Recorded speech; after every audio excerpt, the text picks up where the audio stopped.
Carl Davis is the Deputy CEO of the Jamaica Business Development Corporation, the JBDC, and he now joins us with a progress report on the contribution of the cultural and creative industries to GDP. These are said to be the country's most internationally competitive industries, and it needs to generate and serve all the foreign exchange it can. Good morning, Harold. Welcome.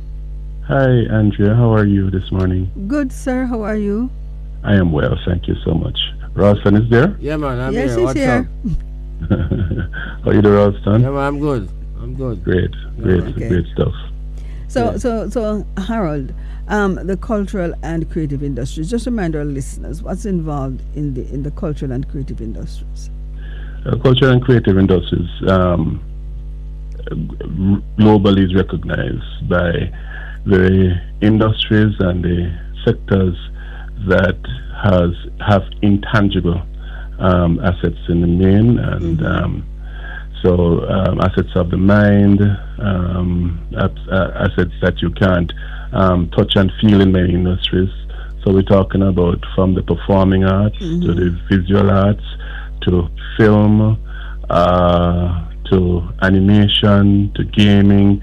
Last check it was 20 odd subsectors of the creative and culture. And of course there's entertainment as well, which is also a major contributor to what is loosely called the creative and cultural industries. Okay. I know the Ministry of Culture, Gender, Entertainment and Sports specifically singles out entertainment as well as one of the contributing factors, especially in our context in Jamaica. Entertainment is really a huge contributor to this. Okay.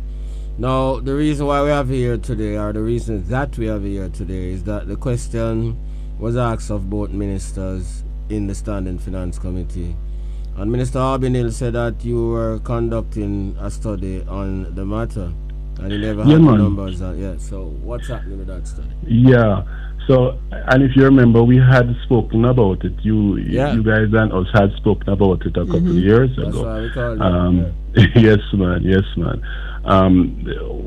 The work that was done at the time was to develop a proof of concept approach to researching reliable and replicable economic impact assessment information, because as you know, the UNESCO has estimated it as 5.2, has estimated our CCI contribution as 5.2% of GDP.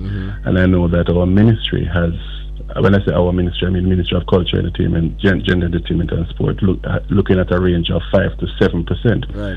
What the study sought to do was to develop a replicable, reliable model that's similar to the inputs that we get for tourism, product each year, manufacturing, agriculture, as an ongoing type of replicable input into our GDP calculations, to develop a model that will allow Statin, which is our main data custodian, to be able to do that.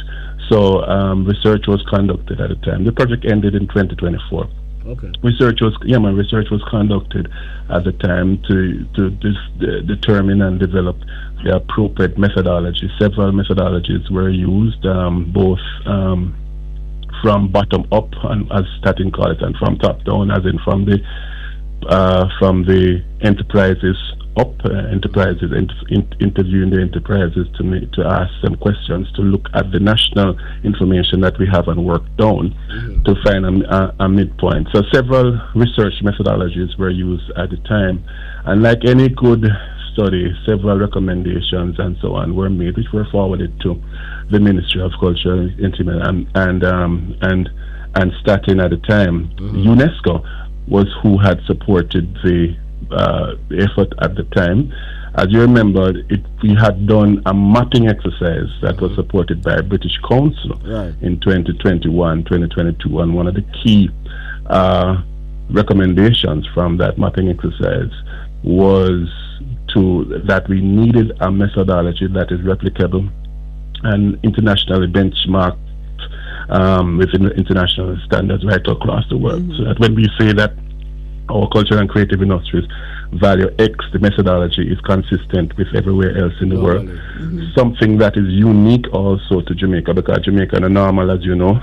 Jamaica is quite unique in that regard. So that is what we set out to do. And of course, that was completely endorsed and under the umbrella from Ministry of Culture and of course Statin as our partner. But since then, this study has informed several other methodologies. If you remember, last year Kingston Creative had done some research as well in the same area. Interestingly, they came up with after their research, they arrived at 5.1% of GDP.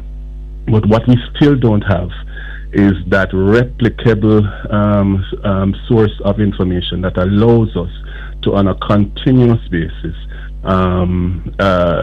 estimate with some degree of accuracy and consistency and internationally benchmarkable the value of the creative and cultural industries. Every time we need to do it, we're going to need to do another survey again, rather than it being embedded into our national statistics and something that happens constantly. And for that to happen, I believe we had initial discussions with Statin at the time, and for that to happen, I believe resources would need to be